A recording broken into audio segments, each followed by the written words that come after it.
Hello everyone, I'm Leader of Luxinape. Are you ready for more adventures in post-commentary? Yep, second to last episode of this LP, and it just had to not have proper audios and stuff, so that's great. In the last episode, we got to the Kanto region and are starting to do stuff here.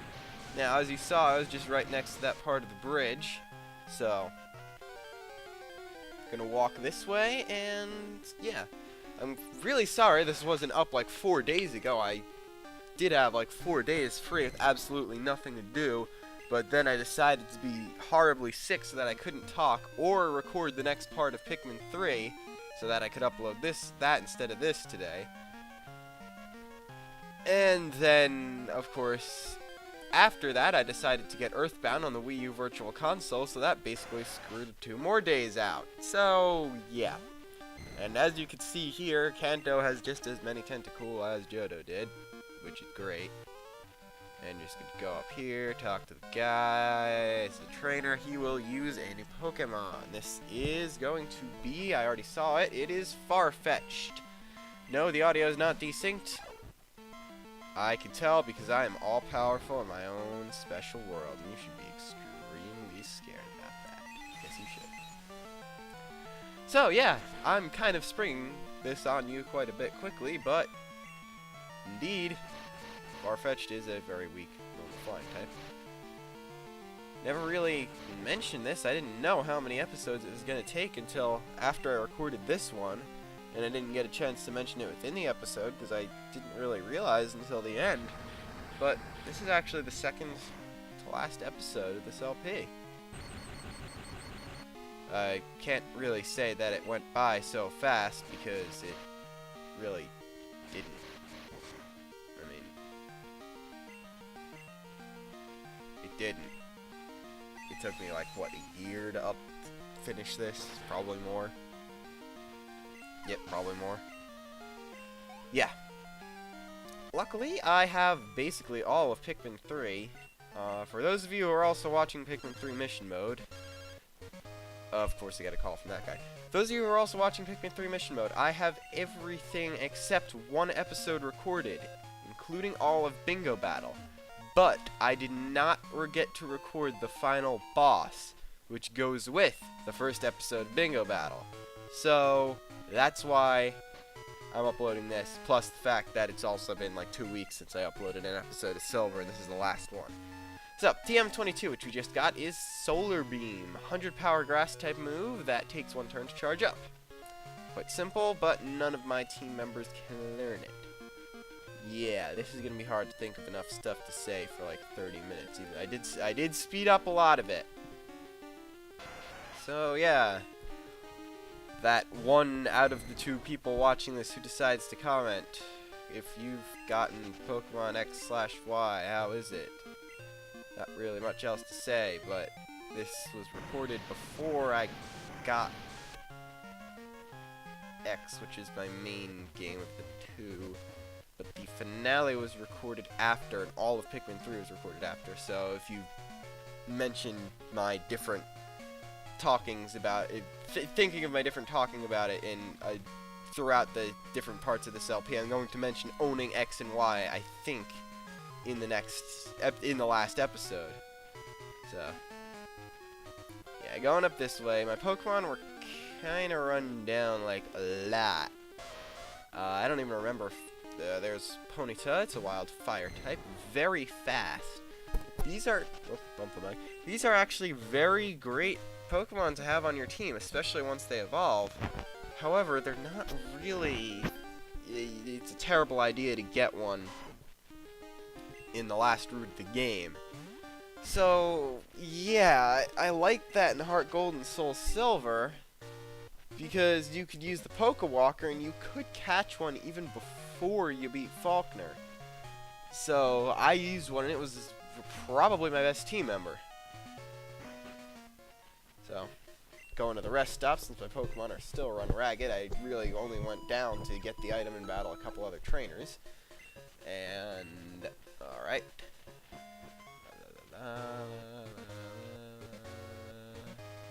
Fighting the trainer, walking around the trainer. owl fighting the trainer. I don't know what past me was doing there. I know past me is just as... No, technically, since I'm older now, past me is more of an idiot than future me is. Or than present me is. And this trainer, as our second Pokemon, will have Blastoise, final evolved form of Squirtle, regular evolved form of Wartortle. Nothing really too big, it's the Blastoise. I mean, I'm only pointing out that it's a Blastoise because it's kind of a Blastoise. This one does Curse for some real reason. I mean, I guess Blastoise are never really fast, but it's gonna keep using Curse. I'm really hoping I switched out to someone else there. If it's just gonna keep using Curse, Horse is gonna have nothing that it can actually do, and I'm insane. I'm very insane. I must be hoping for a critical hit. Probably. If it's gonna keep... If I don't switch out Horus now, then I'm just hoping for a critical hit. Okay. Yep, I'm hoping for a critical hit. Also, I know what happens in this fight. I do sort of remember what happens in this fight. It's just gonna keep spamming Curse. Luckily it doesn't know Recover. That would be bad. Blastoise. Recover. That's something very scary. As you could, it did use. That was why I kept using Fly, because I knew it would keep trying to use Surf.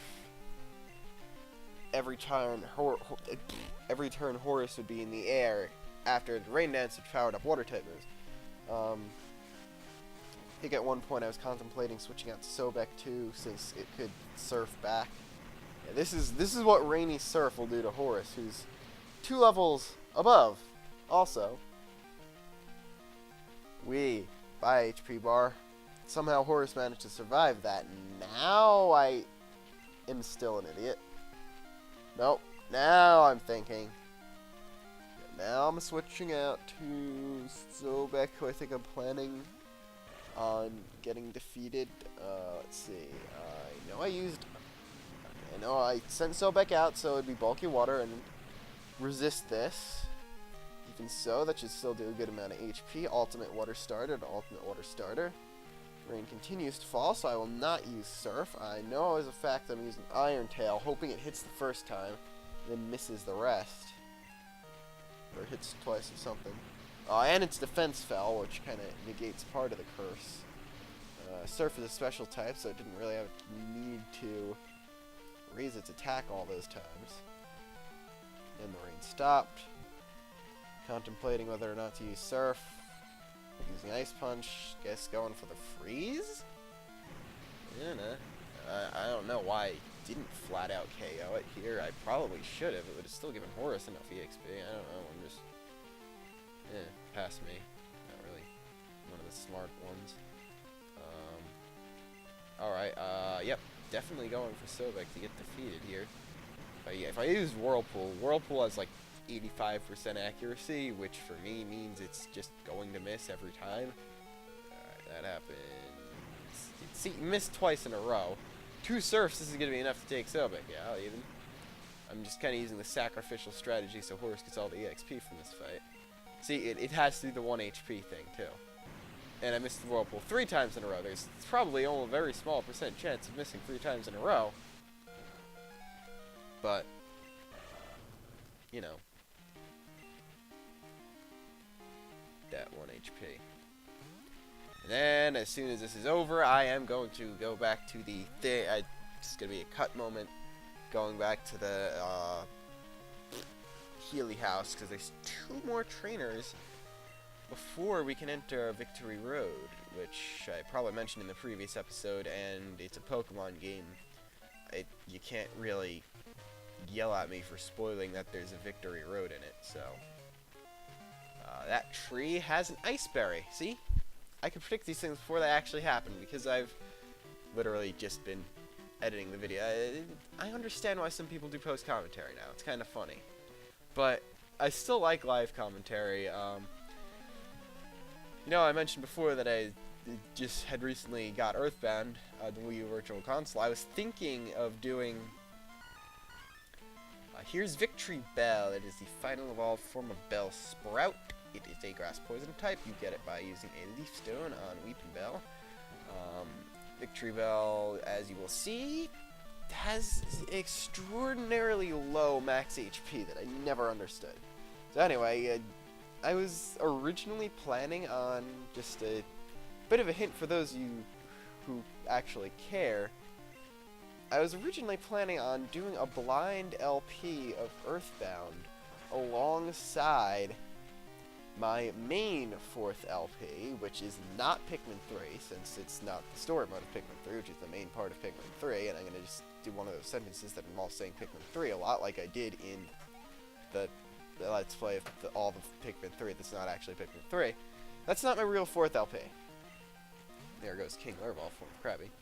The real 4th LP is going to be a different game, which I have not announced yet, but I'm going to probably start recording that very soon and launch a promo around the end of Pikmin 3. There I go, saying Pikmin 3 again. Bubble Beam, kind of generic, weaker side of water type. But I was originally going to do a blind LP of Earthbound. I mean, I know a little bit about Earthbound. Like, I know as vague amount of the story as possible. So, yeah, I think that would still count as a blind LP. I forgot to put the transition in there. I'm actually going to. Nah, I'll leave it out so you understand why I said that sentence. I'm weird. I was originally going to do a blind LP of Earthbound alongside, since I knew Earthbound being a SNES game would be shorter than the game I have in mind, which is playable on the Wii U that I got Earthbound on, which bit of a hint. Parasect, evolved form of Paris, grass bug type, will go down to a single rock slide from basically any rock type, probably even a Geodude if it's had enough level. Yeah. And there's the last trainer. That guy's other Pokemon were weak. And that person said that she lost to your rival. That's kind of strange, isn't it not? Or is it not? And she will have a Rapidash. That is the evolved form of Ponyta that I was talking about before. It evolves at level 40. But this one is under-leveled. It is extremely fast, though not as fast as Voltorb or Crobat. And it is very good at Fire-type moves. Especially because for a fast Fire-type, the Hephaestus is a fast Fire-type, as are all Magmar, but it's more physical. Rapidash is more special, which is why I would recommend it more in the Gen 2 games. The Gen 4 games, I would recommend Magmar more because Magmortar is by far better than Rapidash, except you would need to trade a Magmarizer over from another game to get a Magmortar before the end of the main story. So, back to Earthbound again. I was originally planning on doing the blind LP alongside uploading less since it's a SNES game and would be shorter than the game I have in mind, which is playable on the Wii U. And because it would be the titles of the two games would be a contrast to each other.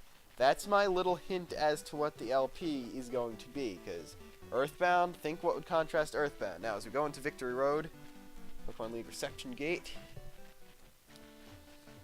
that guy will check our badges and say that the only Draven to have proven themselves worthy may go through, and then he'll say, oh, the 8 badges of Johto, you may pass, blah, blah, blah.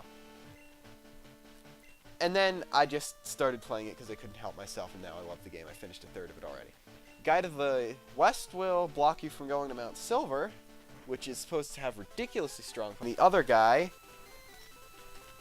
has blocked you from going to mainland Kanto. Now, I'm speeding up Victory Road since there are no trainers in here, and it's basically walking around getting items. Yeah. Very, very, very interesting.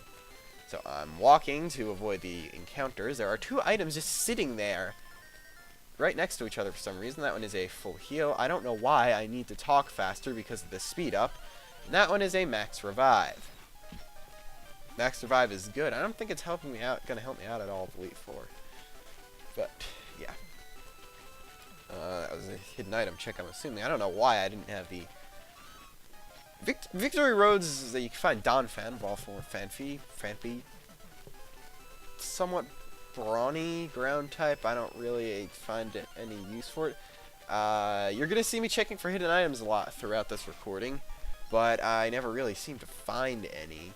So I'm assuming I should have just registered the item finder.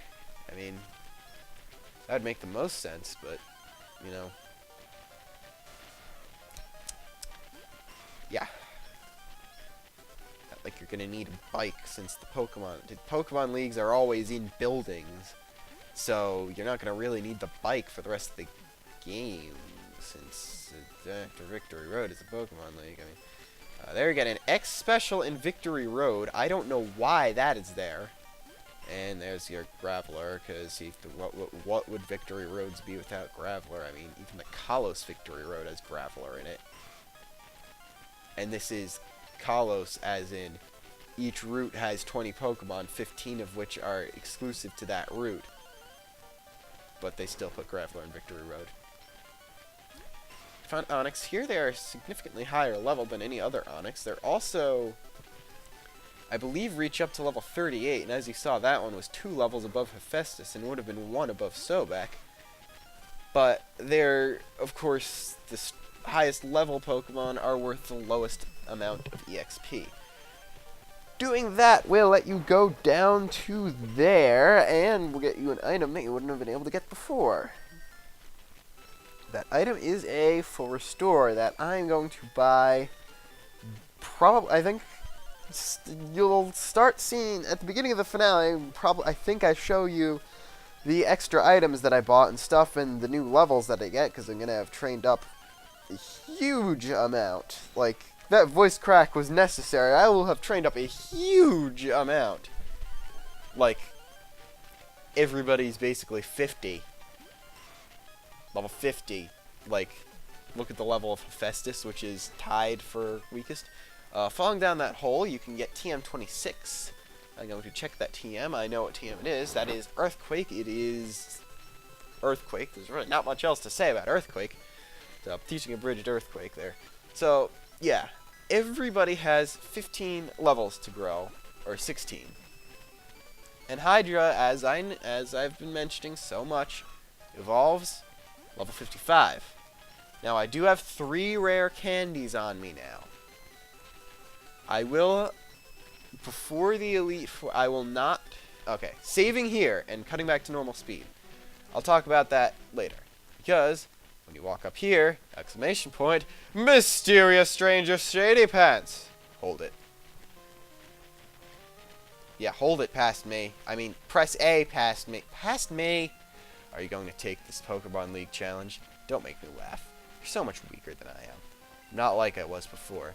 I now have the best and strongest Pokemon with me. I'm invincible. I challenge you. This is the final battle you will have with your rival in the Johto region. He is a little bit of a trial for the Elite Four, like every final rival battle is. If you struggle a lot fighting him, you will struggle a huge amount on the Elite Four. I've been saying huge a lot this video, that's weird. So, yeah. He will start out with his Sneasel, level 34, Dark Ice type, Quick Attack, Screech, Feint Attack, and Fury Cutter. It's one of the things about about up to Gen 3. You never really have, Pokemon never really learned good moves. There weren't really that many good moves, and each good TM, like Earthquake is one of the best TMs in the game, still is even. But there's only one of it. You can only find the one. Pokemon tend to use weak moves in general. It's kind of something, it's kind of why I like Gen 3 the most, I guess. It's got the most balance between weak moves, overpowered moves, weak Pokemon, overpowered Pokemon. Plus, Emerald was my first video game. Golbat, level 36, Wing Attack, Confuse Ray, Bite, and Leech Life. Might as well say that before a bridge destroys it. And I'd really want to do an LP of Emerald someday. It's just that, embarrassing as it is, I've actually never beaten Emerald. First video game I've ever owned. And I've actually never beaten it. I've made it to the Elite Four multiple times. I've restarted the file. I've transferred my my main team from my original file into Platinum, and then into, I believe, Black 1, and I intend to transfer it into X, and then keep that. My original Pokemon, which... Oh, Meganium is next. I better go over Meganium. It will be level 38 Grass-type, Poison Powder, Razor Leaf, Body Slam, and the Evil Reflect. If you have chosen Cyndaquil, he will have Feraligatr, level 38, Bite, Scary Face, Rage, and still Water Gun for some stupid reason. Typhlosion, that is, having chosen Chikorita, will have Ember Smokescreen, Quick Attack, and Flame Wheel. So yeah, my original Mudkip. I was told, as most people are, that you don't make your starter your strongest. You have to evenly level your Pokemon up. I took that to mean never use your starter, so I caught a couple Pokemon that I would use until I caught better ones, and then left that Mudkip in the PC to rot, and then once I got to the daycare, I left it in the daycare to rot. It got to like level 46 by the time I got to the Elite Four and realized that I wouldn't win. I kept it a Mudkip though. I eventually leveled it up to level 100 in Platinum as a Mudkip. Now one thing I really hope is that I had a brief stint where I actually used the action replay to quick train everything. I really hope I didn't level the Mudkip to level 100 using the action replay, because then it'll be stuck in black. It won't be able to transfer it to Gen 6 if it was used hacked rare candy. I don't know if the hacked rare candies count, but getting sidetracked. I think what I'm going to do is, one thing I sort of like about Hoenn is the large amount of aftergame stuff. The Hoenn Battle Frontier, even though I've never experienced it myself, is probably my favorite aftergame place ever. Here I'm showing off Earthquake because Electric Steel type Magneton, level 35, Sonic Boom, Thunder Wave, Supersonic, and Thunder Shock. Thunder Shock is quad weak to it. It's still probably my favorite main aftergame thing, but one thing that I really find is interesting is the Hoenn Elite Four. I've made it to the 4th Elite Four once before being defeated. And when I do my LP of Emerald, which I know is a fact that I will one day, I'm going to be beating the Elite Four of Hoenn for the first time on camera. That's what I intend to do. I kind of just wanted to throw that out now because it's kind of something I've been thinking about ever since I realized that, yeah, I'm LPing Emerald. I don't care if I've never beaten it. It's still my first game ever. So that's Haunter, level 35, Ghost Poison, Shadow Ball, Curse, Mean-Look, Confuse Ray. Haunter and his last Pokemon are actually the only ones with decent attacks, besides maybe Golbat's Wing Attack, Confuse Ray combo. I mean, Thunder Shock is Magneton's best attack, Feint Attack, Sneasel's best attack. I mean, Haunter has Shadow Ball. It's confusing Hydra. I would have just Shadow Balled it. I mean, I'm trying to get more concentrated on this get more concentrated on this fat. Yeah, concentrate on that fat, because Haunter is so fat. I mean, now it's using Shadow Ball, but look at Haunter. It's just so fat. I guess if it were a Gengar, it would be fat. I don't even know. Just why do you listen to me anymore?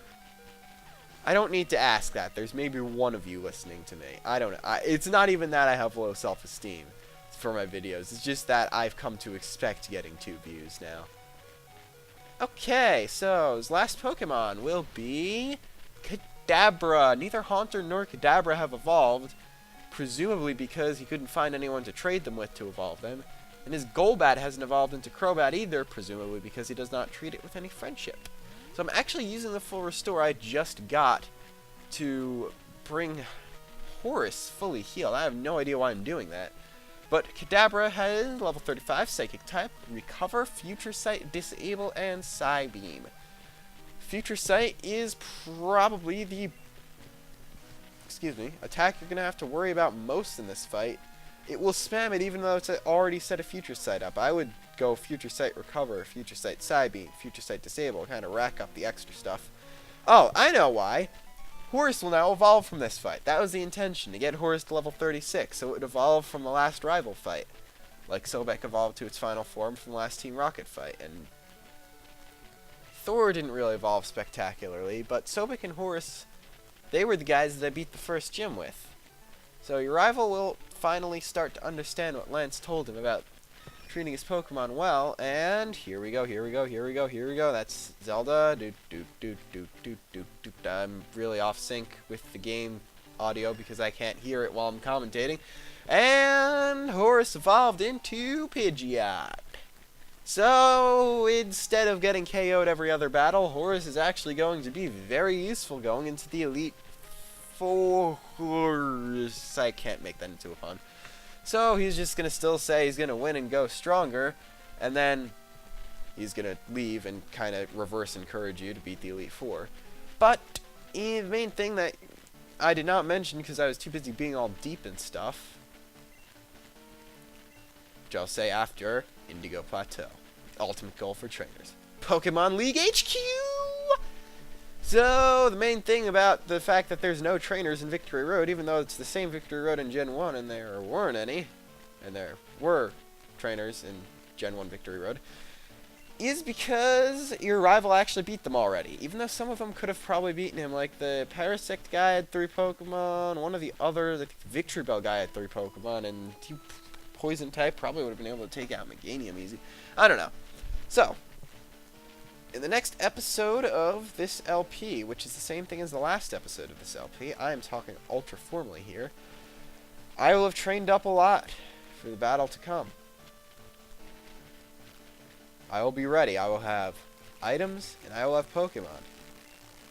All befitting someone who's going to become the champion of both Johto and Kanto. Not going to sign off just yet. Just a couple things I think that need to be shown around here.